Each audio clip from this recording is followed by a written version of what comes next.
Nous avons tout dans notre pays pour améliorer notre cadre de vie, il suffit d'avoir une vision et une volonté manifeste de transformer le pays.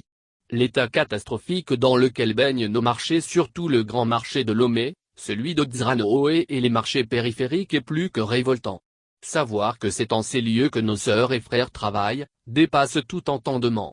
Savoir que c'est en ces lieux que les Togolais et les étrangers qui vivent dans notre pays vont faire les achats avec tout ce que cela comporte de maladies, de microbes, d'odeurs pestilentielles, d'aliments empoisonnés et avariés est inacceptable.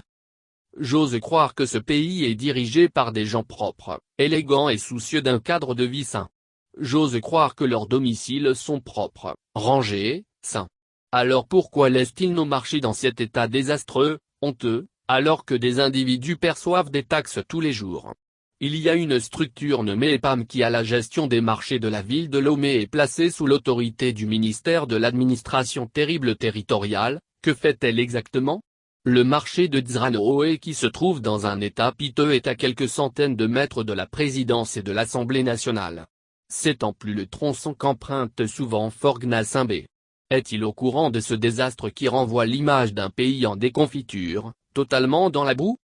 Les marchés ne sont pas seulement fréquentés par les Togolais, mais aussi par des étrangers.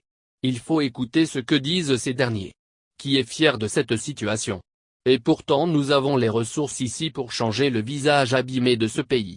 Dans plusieurs pays européens, on a eu recours aux roches pour tailler des pierres et paver les rues au temps des caravelles. Aujourd'hui ces pays continuent de le faire. Pourquoi ne ferons-nous pas la même chose pour nos rues secondaires, nos marchés, nos écoles, nos centres de santé?